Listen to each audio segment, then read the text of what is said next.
Hoje é comemorado, né, o dia da Paixão de Cristo.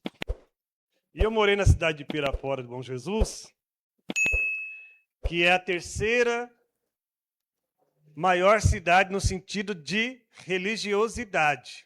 Primeiro vem Juazeiro do Norte, depois Aparecida do Norte e depois Pirapora do Bom Jesus. O ano todinho tem trabalho lá. Tem um dia que eles fazem uma romaria de a pé, outro dia de cavalo, outro dia de trator, outro dia de bicicleta, outro dia de moto, outro dia de carro e assim vai.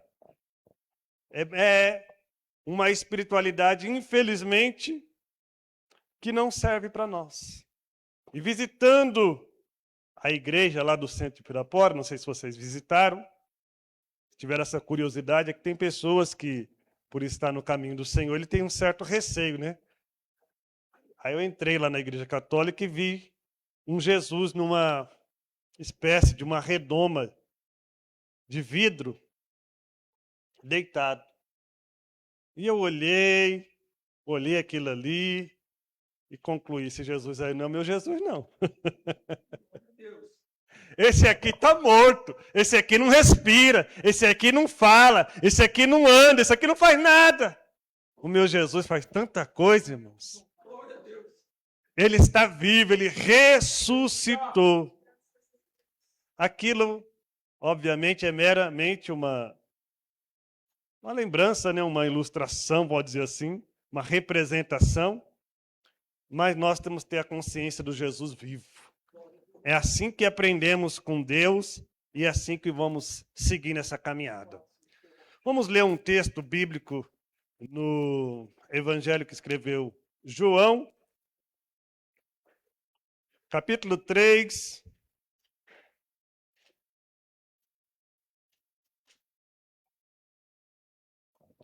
Vamos ler alguns versículos. Como tem muitas versões diferenciadas, né? Então eu vou ler na minha versão aqui, uma linguagem mais arcaica, mais antiga, mas não é difícil de entender, não. Evangelho de João, capítulo 3, tem um subtítulo que diz: Jesus instrui Nicodemos acerca do novo nascimento. E é dentro dessa simplicidade que eu quero falar um pouquinho da palavra de Deus com vocês. A Bíblia diz assim: e havia entre os fariseus um homem chamado Nicodemos, príncipe dos judeus. Este foi ter de noite com Jesus e disse-lhe: Rabi, bem sabemos que é mestre vindo de Deus, porque ninguém pode fazer estes sinais que tu os fazes, se Deus não for com ele. Jesus respondeu e disse-lhe: na verdade, vos digo que aquele que não nascer de novo não pode ver o reino de Deus. E disse-lhe Nicodemos: como pode um homem nascer sendo velho? Porventura pode tornar a entrar no ventre da sua mãe e nascer? E Jesus respondendo: na verdade te digo, aquele que não nascer da água e do Espírito não pode entrar no reino de Deus. O que é nascido da carne é carne, e o que é nascido do Espírito é Espírito. Não te maravilhe de ter dito: necessário vos é nascer de novo? O vento assopra onde quer, e ouves a sua voz, mas não sabe de onde vem nem para onde vai. Assim é todo aquele que é nascido do Espírito. Jesus, no seu ministério muito regional, muito preso ali ao seu povo, ele começou a realizar os milagres, ele começou a pregar a palavra, e algo chamou a atenção desse príncipe fariseu, que foi o milagre. Foi Jesus ser diferente nesse quesito de fazer um milagre, de fazer algo que não era comum. E o fariseu, que é uma palavra hebraica perushim, que são os apartados, separados, santificados, né? Eles rejeitavam o helenismo. O que é o helenismo? O helenismo era a cultura grega que estava naquela época prevalecendo, era forte, era poderosa. E aquele povo era um povo que resolveu se separar disso. Era um povo completamente conservador, extremamente conservador. Eles seguiam a lei, e essa lei eles gostavam ali de destacar esses 613 mandamentos, a qual tinha os mandamentos positivos, é só uma expressão, que era aquilo que eles tinham que obedecer, realizar, e os mandamentos negativos. Os 248 positivos, eles tinham que fazer, e os 365 mandamentos negativos, ou seja, eram proibições. Mas para se entender sobre essas coisas, não era da noite para o dia, era uma vida integrada dentro dessa cultura, dentro dessa religiosidade, dentro desses profundidade dentro do conceito judaico, para que você pudesse viver uma vida diferente, para que você pudesse estar inserido, então, entre aqueles que serviam a Deus. E eles se autoproclamavam santos de Deus, e eles faziam vários rituais para ser vistos. E esse povo, ele se colocava como espelho, como paradigma. Olha, se você quer servir a Deus, olha para nós. Veja o que nós fazemos. Se você realmente quer ter um contato com Deus, se você quer fazer a coisa correta, vamos dizer assim, você tem que olhar para nós. Porque nós somos detentores dos mandamentos. Nós guardamos os preceitos. Nós cumprimos as regras. Mas Jesus fazendo cura, Jesus pregando a palavra, chamou a atenção. E no meio da noite, que tem uma boa dose de deduções sobre por que ele foi à noite, ele decidiu ir ter com Jesus. E eu suponho, isso não é a Bíblia que fala, mas uma suposição minha, que talvez ele falou assim, eu vou conversar com esse Jesus e eu vou mostrar um pouco de conhecimento, porque ele era um doutor, ele era um homem muito aprofundado no conhecimento, conhecia a história de Israel, conhecia os profetas, conhecia os mandamentos, conhecia a lei. E quando um homem desse, que inclusive ele era do Sinédrio, abria a boca para falar, todos os outros simples só admiravam. Nossa, que erudição, nossa, que conhecimento, nossa, que profundidade. E ele saiu à noite.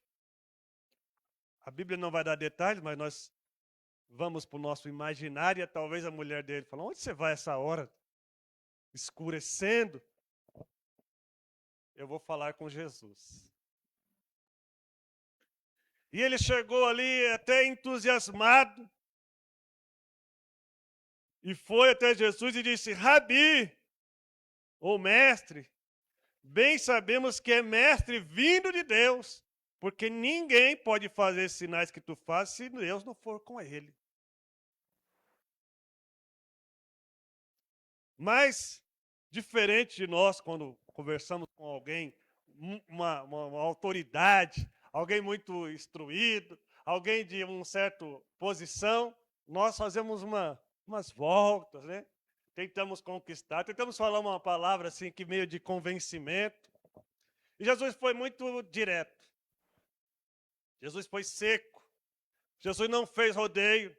Antes que ele concluísse aquilo que ele estava falando, Jesus, olha, você é um mestre, você é vindo de Deus, ninguém faz isso se Deus não for com ele. Jesus já cortou e falou, opa, na verdade eu vos digo que aquele que não nascer de novo, não pode ver o reino de Deus. Talvez ele pensando consigo mesmo, porque aquela pessoa que chegava àquela posição, era uma pessoa com uma profundidade muito grande. Talvez ele pensou, eu vou fazer algumas perguntas para Jesus e ele não vai saber responder. Isso é uma suposição. Mas Jesus já imediatamente fala para ele que quem não nascer de novo não pode ver o reino de Deus. E dentro da cultura judaica, isso é algo novo. Não existe isso. Não existe isso. Porque Jesus está mostrando para ele algo que ele não conhece. Tem pessoas que estão firmadas, alicerçadas no seu conhecimento e acham que a sua intelectualidade, ele sabe de tudo. Mas quando entra nesse caminho, no âmbito espiritual, nós muitas vezes somos tão pequenos, irmãos. Porque o nosso conhecimento secular, o nosso conhecimento de tradição, o nosso conhecimento teológico, o nosso conhecimento de vida, quando entra por este caminho do espiritual, nós temos muito que aprender. E Jesus não fez volta, e Jesus foi direto, e Jesus falou com ele: aquele que não nascer de novo não pode ver o reino de Deus. E disse Nicodemos, a primeira pergunta que ele faz é até uma pergunta boba, não é? Como que pode um homem, já sendo velho, nascer de novo? Aqui existe uma linha de vários pensamentos, né? Há uma linha que diz assim, que ele entendeu o que Jesus falou, só que a religiosidade dele não o permitia que ele vivesse aquilo. Mas também, dentro do contexto, se nós olharmos para a época e para aquilo que Jesus estava apresentando, aquilo pode ter dado um nó na cabeça dele. Mas que negócio é esse? Como que um homem vai nascer, sendo que ele já nasceu? Não tem como. Você entendeu que ele estava cheio da sua posição, cheio do seu conhecimento, cheio de tanta coisa, mas ele foi agora se deparar com Jesus. E a vergonha dele até que não foi tão grande, porque ele chegou diante de Jesus já dizendo que Jesus era um mestre. E agora chegou a hora de Jesus ensinar. E chegou a hora de Jesus mostrar algumas coisas fundamentais. E chegou a hora de Jesus mostrar algumas coisas que é necessário para que ele, para que eu, para que você, para que nós possamos entrar no reino de Deus. Precisamos do quê? Nascer de novo. E Jesus disse: aquele que não nascer da água e do Espírito não pode entrar no reino de Deus. Então, esses versículos, eles em si, eles são muito claros, mas eles trazem alguma coisa de profundidade. Nicodemos, que ele era altamente preparado para aquilo, irmãos, ele tem que deparar com uma necessidade profunda e universal de todo homem, que é uma mudança radical e completa. Quando eu falo radical, não é no sentido de velocidade, mas é no sentido de abandono. Você tem que abandonar toda a sua velha vida para que você possa nascer de novo. Mas eu estou usando esse termo como se nós fizéssemos isso, mas não é nós. É o Espírito Santo de Deus que em nós atua. Toda a natureza do homem, todo homem, ele já nasce com essa natureza pecaminosa. O pecado, ele trouxe deformidade para o homem.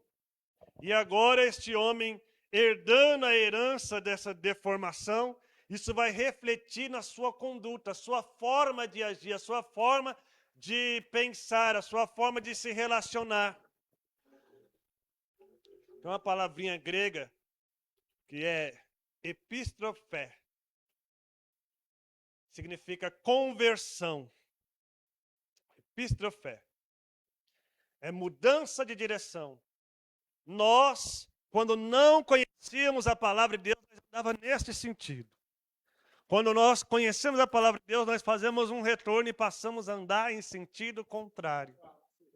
Mas isso não é da nossa vida, não é porque nós enxergamos, não é pelas nossas obras, não, é o Espírito Santo de Deus.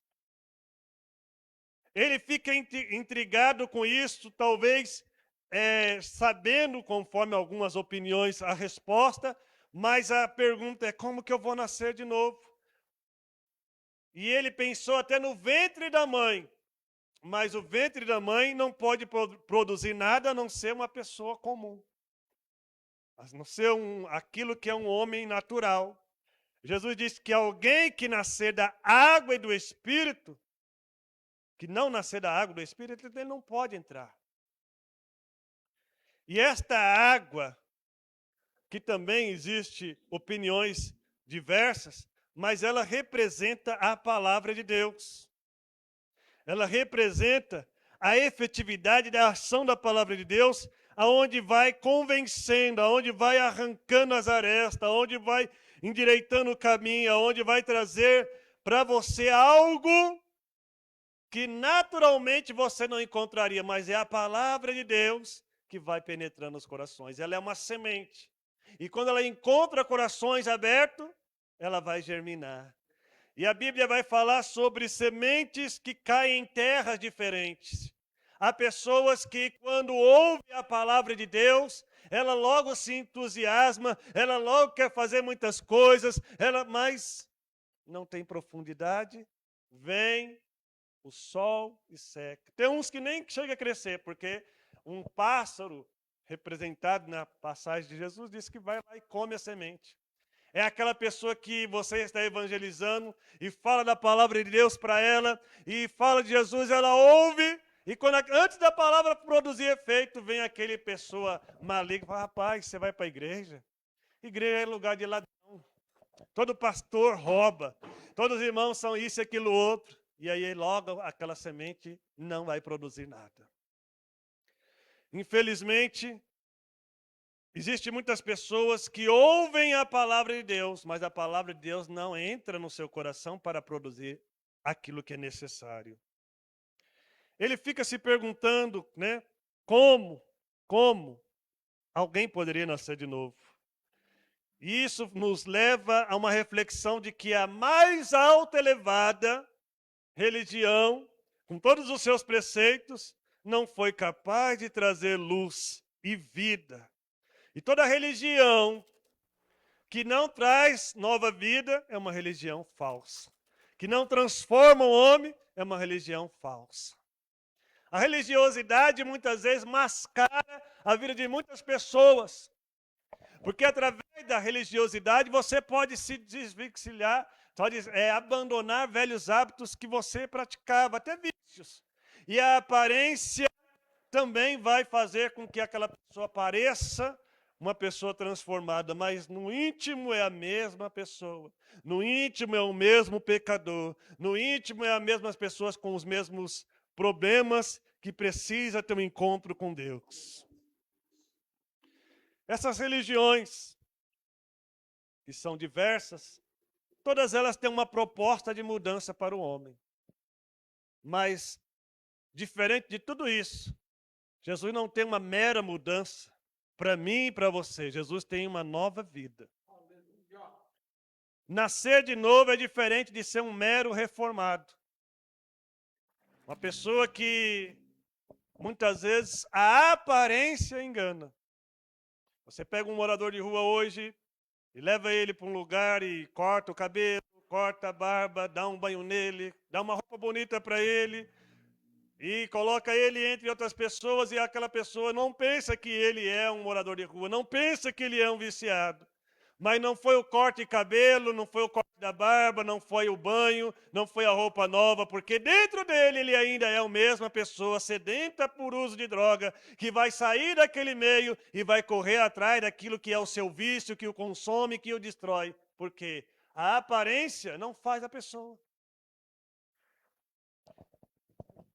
E muitas vezes as pessoas mudam a sua aparência, mas não mudam a sua essência. Aquele que é nascido da carne, ele é carne. E o que é nascido do Espírito é Espírito, porque o Espírito, ele tem o poder de produzir aquela pessoa que vai servir a Deus. E a carne e o Espírito, eles são antagônicos, eles não vão se bater. A natureza humana só pode gerar natureza humana, mas o Espírito Santo pode gerar a pessoa espiritual.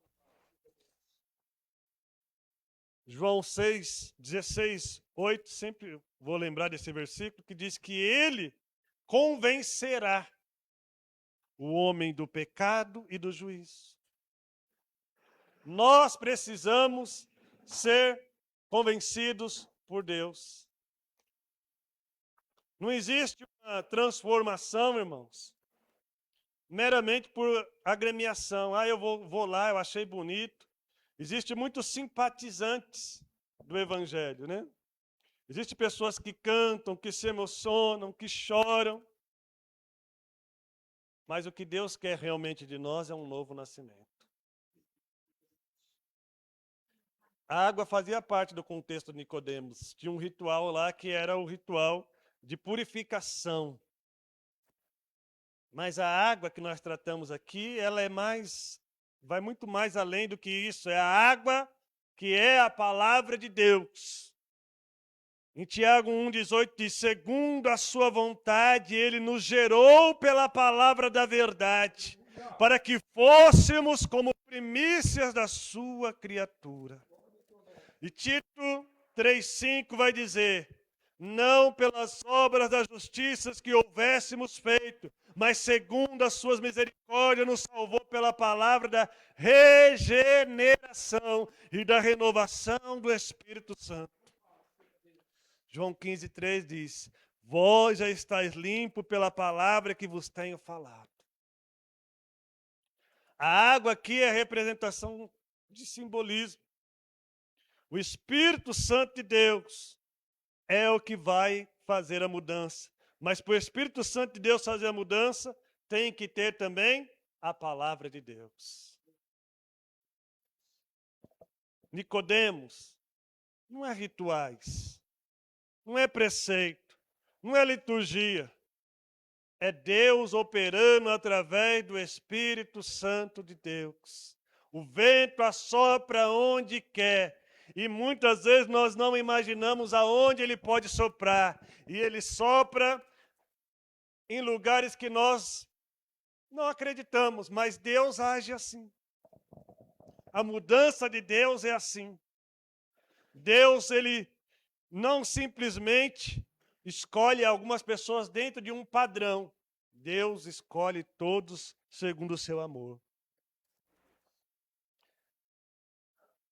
Ezequiel 36:26 diz, dar-vos-eis um coração novo, e porei dentro de vós um espírito novo, e trarei na vossa carne tirarei da vossa carne um coração de pedra, e darei um coração de carne. A transformação de Deus, ela é profunda. Ela muda o caráter e a forma de pensar. É isso que a palavra de Deus faz. Muda a nossa forma de pensar. E na prática, pensar diferente é agir diferente. As pessoas hoje em dia gostam muito de usar esse termo grego, né? Metanoia. O que é metanoia? Mudança de pensamento. Nós precisamos pensar diferente. Esse é um desenrolar da manifestação de Deus na nossa vida. Do encontro de Deus com a nossa vida. Ter uma mentalidade de servir. Ter uma mentalidade de ser servo.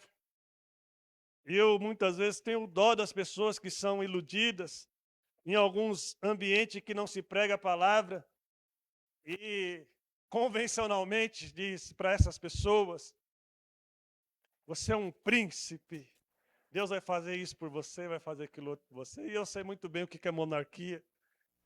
Você é uma princesa, você vai ser servido, etc, etc. Não é assim. Quem entra para o reino de Deus, irmãos, entra para ser servo. Esses termos são até bonitos, são até elegantes. Talvez em alguma ocasião isso se aplique a nós. Mas dentro de uma monarquia como foi as monarquias constituídas, nós nunca seremos assim. Nós nunca estaremos lá sentados, estalando os dedos para que alguém venha fazer alguma coisa por nós. Porque nós somos da realeza, não. Nós, quando nascemos de novo e temos a transformação na nossa mente, nós entendemos, puxa vida, eu sou servo. Isso foi o que o apóstolo Paulo falou, eu sou doulos, eu sou servo. E ai de mim, esse doulos que ele usou era de escravo. Não era nem aquele servo voluntário, aquele servo que não tinha opção. Sabe, quando não tem opção, o escravo, ele não tinha opção. E ele resolveu, então, reconhecer isso na vida dele. E muitas vezes, quando nós entramos nesse caminho, irmãos, o que nós precisamos entender é aquilo que Deus tem para a nossa vida. Eu gosto do termo de John Wesley, quando ele fala sobre regeneração, que ele diz assim: a regeneração é a grande mudança que Deus opera na alma quando vivifica, quando levanta da morte e do pecado para a vida da justiça. O Los Berkhoff diz assim: regeneração é o ato de Deus através do qual ele comunica para o pecador princípios da nova vida no íntimo do homem, fazendo com que toda disposição íntima da alma seja dirigida na direção da santificação. Los Berkhoff. Um muito conhecido, que é o Lloyd Jones, ele diz assim: a regeneração é a implantação da nova vida na alma do pecador. Wayne Grudem diz: a regeneração é o ato secreto de Deus através do qual ele nos concede nova vida espiritual. 3 fatos científicos relativos à vida natural também se aplicam à vida espiritual, isto é, surge repentinamente, aparece misteriosamente e desenvolve-se gradativamente. Ninguém chega na igreja e no estalar de dedos ele já é um santo e não, isso é um processo, irmãos. É por isso que aquela expressão de nós sermos um vaso é muito válida, porque aquele vaso ele é feito por uma mão de uma pessoa preparada. E aquela pessoa tão preparada e já desenvolveu tanta sensibilidade que quando passa um carocinho pela mão dele, ele sabe. E ele vai usar os meios para ir aparando aquilo ali, para não estragar todo aquele vaso, e vai tirando aquela sujeira, até o ponto que aquilo esteja ele possua uma forma, e depois que possuir a forma, aí então vai para a fornalha, vai para o fogo, porque só no fogo cria resistência para ser usado. E assim a nossa caminhada, começando a ser moldado por Deus, Deus aparando as nossas arestas, Deus tirando a sujeira, Deus tirando aquilo que não agrada a Ele, para quê? Para trabalhar na nossa vida, para trabalhar, para que nós sejamos úteis. Agora nós sentimos tão, olha, tem forma. Aí Deus fala, tá bom, vai para o fogo.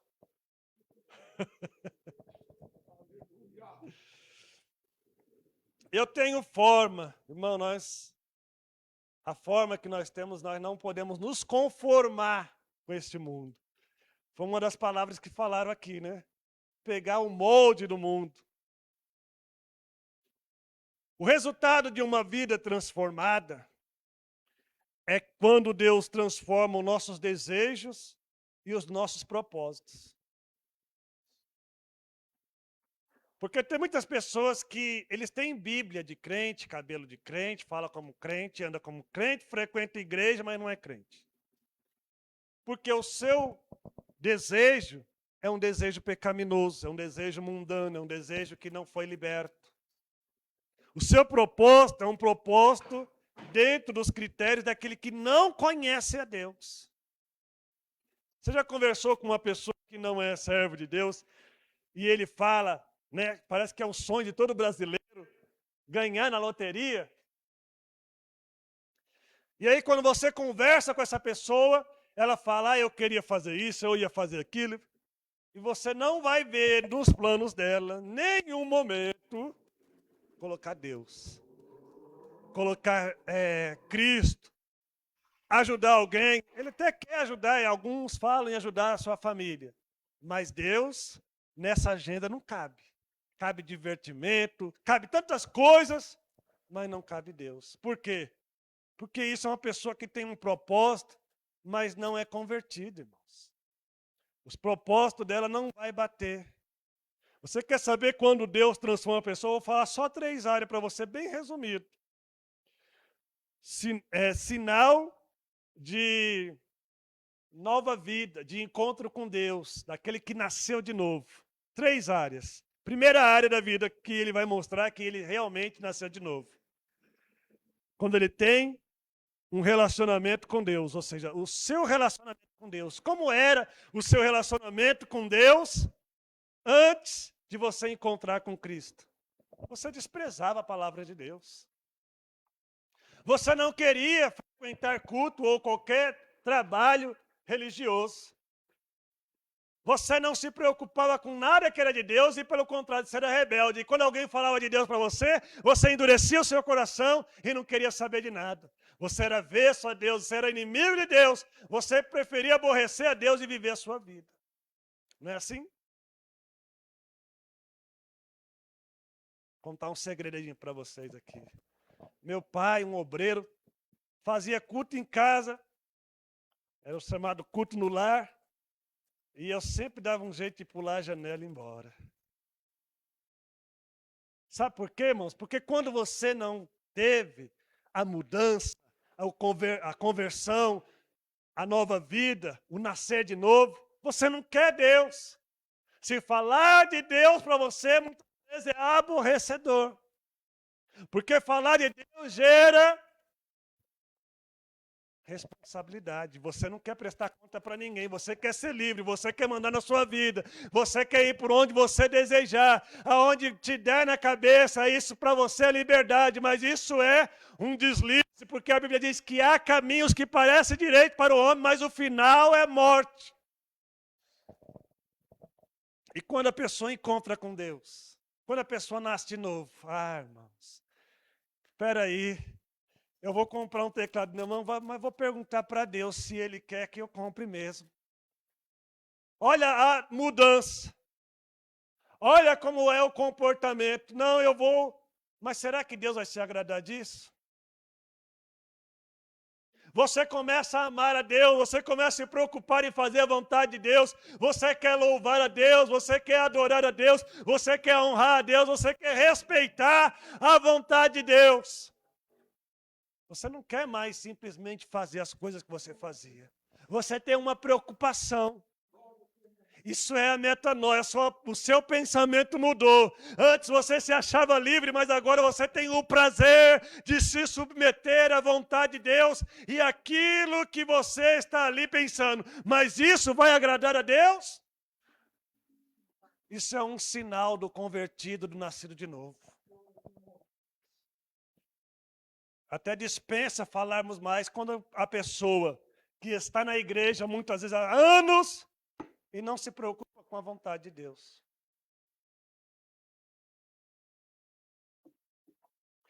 Segunda coisa que mostra a pessoa que nasceu de novo é o relacionamento dela com o pecado. Quando você não nasceu de novo, o pecado é prazeroso. Você quer viver no hedonismo. Você quer praticar coisas abomináveis para Deus, porque você tem satisfação no pecado. Você quer viver na roda dos escarnecedores. Você quer beber, você quer fumar, você quer jogar, você quer prostituir. Você quer tudo, porque aquilo é satisfatório para você. E quando você conversa com uma pessoa que não tem Deus, ele fala, eu não consigo viver sem a minha cervejinha.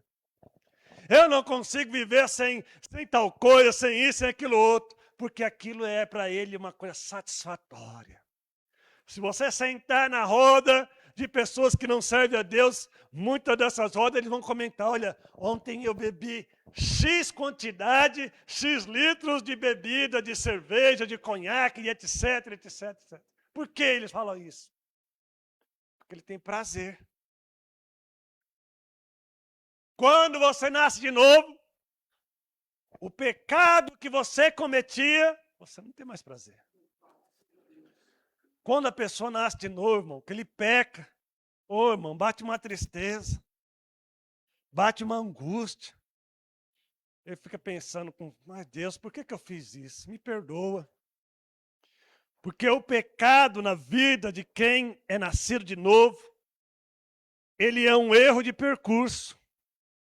Ele é um acidente de percurso. Ele não traz mais prazer. Muito daquilo que você sentia prazer, você se sente até enojado. Tem pessoas que fumavam mais que uma caipora. 4 cartelas de cigarro por dia. Hoje, quando ele está perto de alguém fumante, ele começa a sentir incômodo. Por quê? Porque ele nasceu de novo. O pecado não é mais satisfatório. O pecado não traz mais prazer. O pecado não traz mais alegria. Ele tem a alegria e o prazer de viver uma vida em sentido de santificação com Deus. Mais uma. O nosso relacionamento com o mundo. Como que era o relacionamento da pessoa que não conhece a Deus? Tudo que o mundo apresenta, ele quer.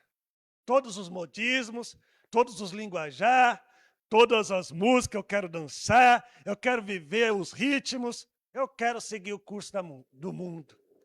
E por isso existe até pessoas que estão empenhadas em lançar novas modas, e as pessoas abraçam, e as pessoas vão lá, acabou de lançar um tênis de R$1.500, vou colocar um valor baixo. E a pessoa fala, rapaz, eu não posso ficar sem comprar esse tênis. Esse tênis é lançamento. Eu vou trabalhar, eu vou tirar metade do meu pagamento, mas eu vou ter. Por quê? Porque ele quer andar segundo o curso do mundo. Tudo que o mundo oferece, ele abraça. Todas a organização, as ideologias, ele abraça. Quando você está na presença de Deus, a Bíblia diz que quem ama o mundo, o amor do Pai não está nele. E ele é inimigo de Deus. Mas quando você ama Deus, sabe o que acontece? Você começa a ser inimigo do mundo. As pessoas vão te taxar de uma forma, e esse camarada aí, todo diferente, quadrado, faz isso, ele não faz aquilo outro. Está cansado de ouvir isso já. Ele não bebe, ele não fuma, ele não joga. Aí alguns dizem assim, é melhor morrer, porque não faz nada. Mas aí eu não completo, mas eu penso na hora, eu já morri. Eu já morri alguns anos atrás, e essa morte foi tão boa, porque sepultou uma pessoa ruim, porque sepultou uma pessoa que amava o mundo, que o mundo, para ele, você seguia o fluxo do mundo. E hoje, quem serve Deus, quem nasceu de novo, ele anda no contrafluxo. Eu quero dizer para você que nadar em favor da correnteza é fácil, porque a correnteza leva. Eu que já nadei muitas vezes, na minha infância, na minha adolescência, você nadar em favor da correnteza, você nada até uns 100 metros sem parar. 100, 200 metros sem parar, depende do seu condicionamento físico. A favor da correnteza, você vai tranquilo. É fácil. Difícil é você subir a correnteza. E quando você nasce de novo, você não quer mais seguir o fluxo do mundo. Você começa a andar, então, no contrafluxo. As pessoas, não, o caminho é para lá. Não, você é para lá. O céu é para cima. Não, vamos para cá, não. O céu é para cima. Isso por quê? Porque acontece a metanoia. E a metanoia, ela só acontece quando é pregada a palavra de Deus. Quando é pregada a palavra de Deus, acontece a mudança.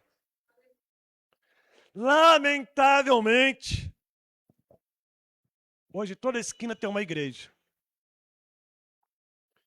E queria eu que todas essas igrejas estivessem pregando a palavra de Deus.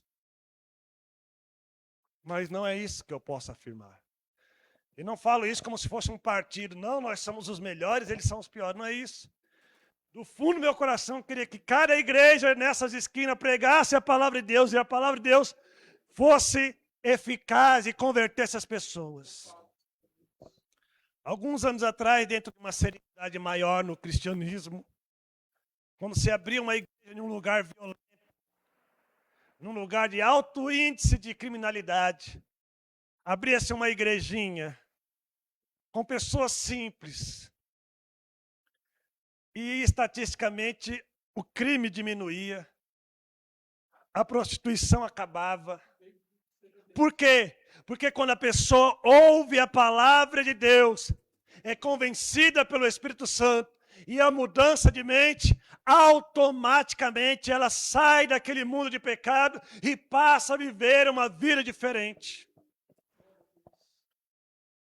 E é através disso que nós sabemos que não está pregada a palavra de Deus.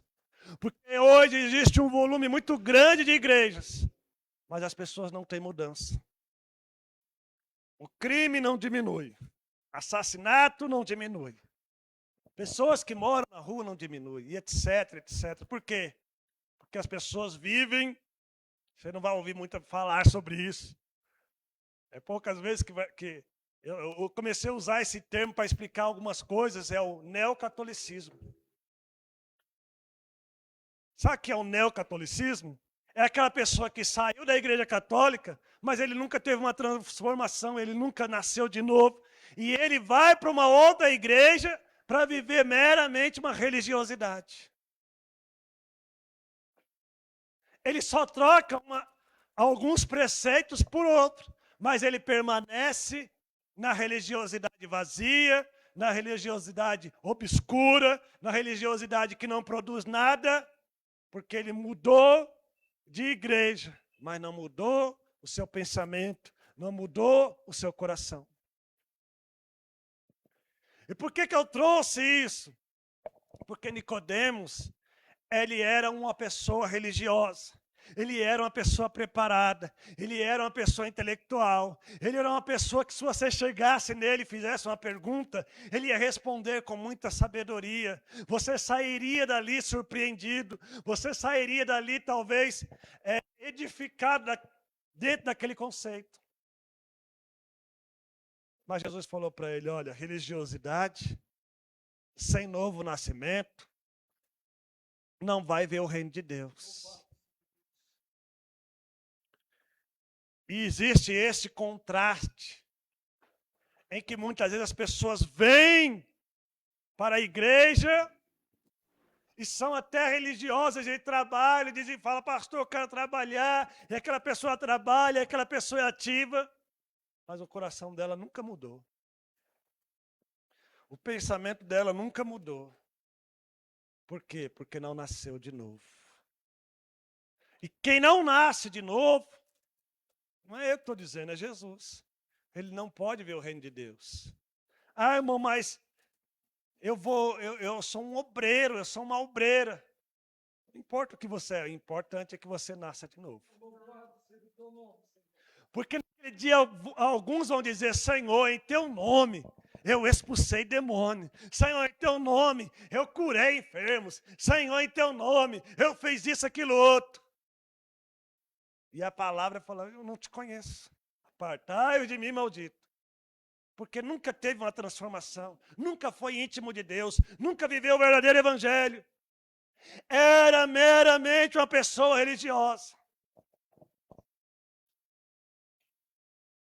E hoje, muitas igrejas e pouca palavra de Deus.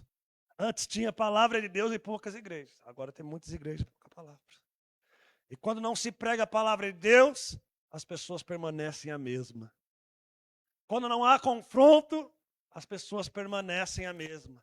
Jesus não ficou medindo palavras para falar com Nicodemo. Ele falou, precisa nascer de novo. Pronto. O que faz isso? O Espírito de Deus faz isso.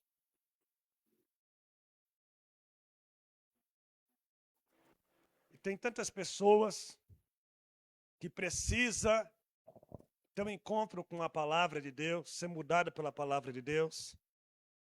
Mas hoje nós temos, lamentavelmente, igrejas que estão preocupadas com tantas coisas, menos em pregar a palavra de Deus. É um verdadeiro clube, onde as pessoas vão passar um tempo e se sentir bem. Mas isso é uma gaiola, isso é um cativeiro, isso é um engodo, isso é um engano. Essa pessoa vai passar anos e anos e vai dizer, eu sou salva. Não, só é salvo aquele que teve encontro com o Senhor e nasceu de novo. Porque a aparência é de crente, mas o coração ainda é uma pedra insensível. Ainda é uma pedra. Não tem a possibilidade de fazer o que deveria fazer. A mente cauterizada. Tem uma expressão de Spurgeon que diz assim, ele fala assim, vós sois o sal da terra e não o caramelo do mundo. Vós sois o sal da terra e não o caramelo, a bala, o bombom. Você não é um bombom. Todo mundo gosta de bombom. Com raras exceções, alguém não gosta de bombom.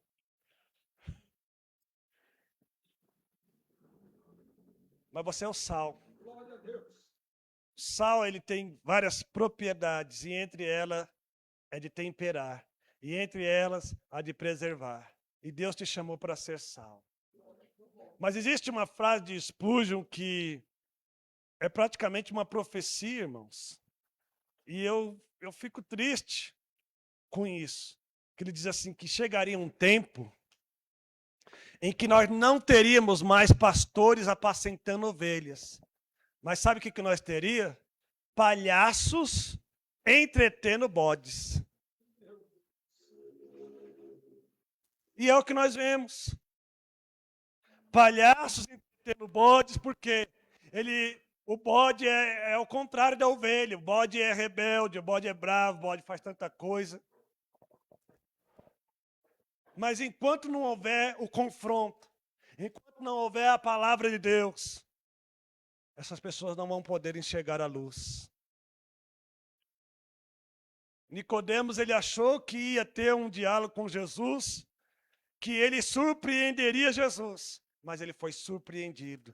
Porque Jesus, ele não falou sobre coisas religiosas. Jesus falou sobre coisas espirituais. Nós não podemos desvincular a nossa vida da religiosidade e da espiritualidade. Toda pessoa que vem para uma instituição que serve a Cristo, ele tem a sua dose de religiosidade, mas ele tem que também ter a sua dose de espiritualidade.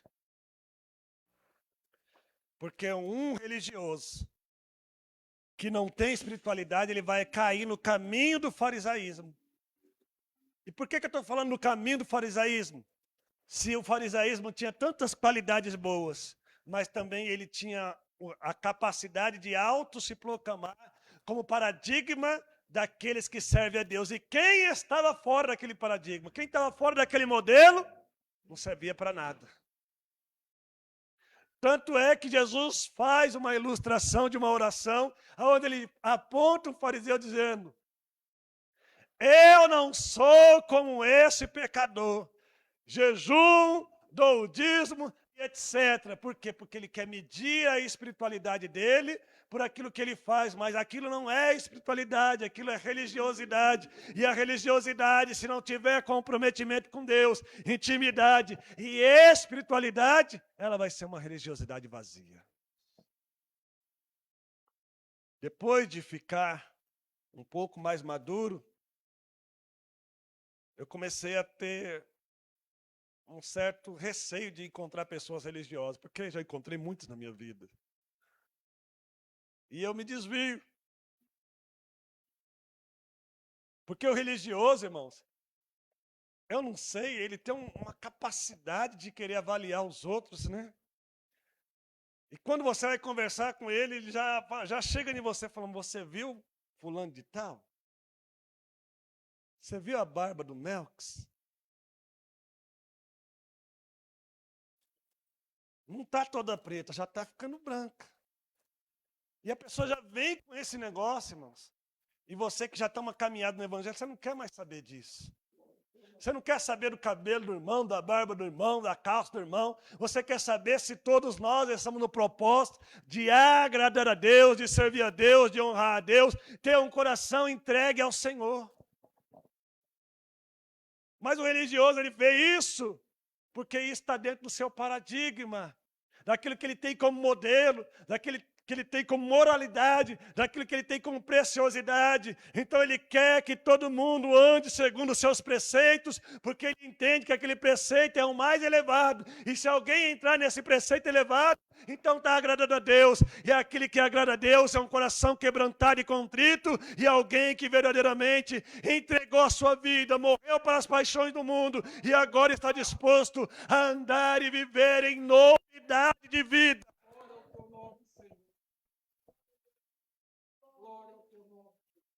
Concluindo, como eu falei que morei em Pirapora, Bom Jesus, mas não somente em Pirapora e Bom Jesus, que é uma cidade extremamente religiosa. Por todo o São Paulo, no dia de hoje, é comemorada a Sexta-feira da Paixão. E aí muita gente fazem procissões, fazem representação. Eu não acho ruim. Eu até fui em algumas representações, porque eu gosto de lembrar o que Jesus fez por nós. Só, irmãos, que aquelas pessoas fazem tudo isso. Lá em Pirapora tem muita coisa engraçada que vocês vissem de dar risada. Tem pessoas que carregam cruz de lugares distantes e vão para lá com a cruz nas costas. Mas tem umas cruzes que tem uma rodinha atrás. Fica fácil, né? E lá tem um mirante. A pessoa não pode simplesmente carregar a cruz, ela tem que carregar naquele morro e largar lá em cima. Né? Largar lá no morro a cruz dele. E nesse dia específico, nessa sexta-feira específica, há esse florescer da religiosidade. Muita gente quer fazer representação, quer isso, quer aquilo outro. Mas é isso que Jesus quer? É isso que agrada a Deus? É isso que nós deveríamos estar fazendo agora?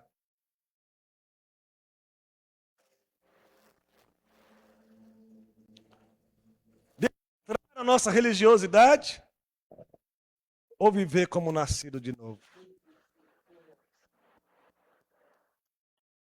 O nascido de novo pode estar no anonimato, mas ele sempre vai ser visto pelos olhos de Deus. O religioso pode estar fazendo suas psicotenia, loucuras, teatros. Deus vai olhar, eu não conheço esse cidadão. Eu não conheço essa pessoa. Não, mas eu estou fazendo aqui para Jesus. Subindo a escadaria, fazendo tanta coisa. Religiosidade vazia. E se você que nasceu de novo, eu acho que essa simplicidade dessa palavra mostra para nós aqui se nós nascemos de novo ou não. Mas você pode também viver e falar assim, rapaz, eu ainda amo o mundo. Você tem que ser sincero com você mesmo. Você fala assim, eu tenho um certo prazer no pecado. Eu não me importo tanto assim com o que Deus pensa. Você pode pensar assim. Mas hoje é uma noite aceitável de você colocar tudo isso diante de Deus e falar, Deus, quero mais ter prazer no pecado. Eu não quero mais andar no fluxo do mundo. E eu quero colocar o Senhor como centro, como a minha prioridade. Senhor, age na minha vida pelo Teu Espírito Santo, porque eu quero viver como nascido de novo. Você pode dizer amém? Deus abençoe a todos.